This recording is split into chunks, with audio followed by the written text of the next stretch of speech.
À un peu plus d'un mois du début des Jeux Olympiques, une équipe de rugby à 7 vient de finir sa séance d'entraînement et s'apprête à rejoindre son camp de base.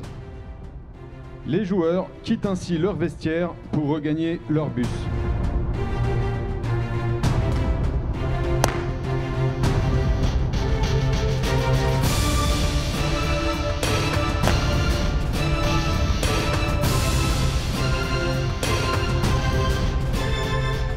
Comme vous venez de le voir, 3 terroristes viennent de prendre en otage l'ensemble des athlètes, le reporter qui les accompagnait et le chauffeur de ce bus.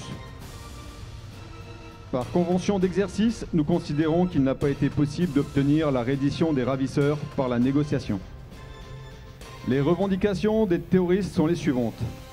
Rejoindre un aéroport de la région parisienne. La mission du raid consistera à intercepter le bus sur le trajet, à l'immobiliser et à l'investir rapidement pour libérer les otages et rendre inopérants les terroristes. Une zone pour l'assaut a été identifiée.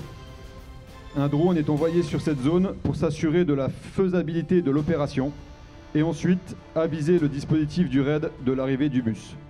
2 tireurs haute précision ont été positionnés en haut de la butte. 90 opérateurs du raid sont spécialisés dans le tir de haute précision. 15 sont issus de la section d'appui opérationnel du raid et s'entraînent jusqu'à 1500 mètres de distance. Grâce à leurs lunettes à fort grossissement, ils jouent également un rôle important dans le domaine de l'observation et du recueil d'informations. À l'arrivée du bus devant la tribune, je vous conseille vivement de vous boucher les oreilles. Vous pouvez le faire dès à présent.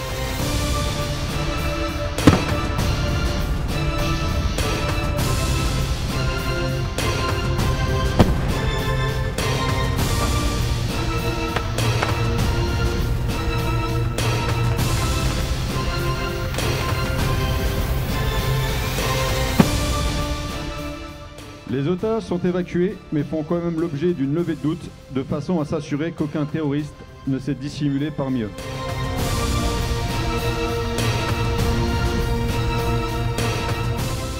Un des otages a été blessé aux jambes.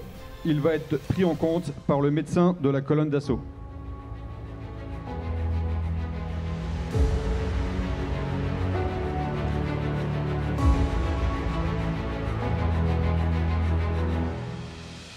Un sac suspect a été découvert à l'intérieur du bus. L'opération va donc se terminer par la fouille du bus par un des chiens spécialisés dans la recherche de matières explosives pour s'assurer de l'absence d'engins explosifs.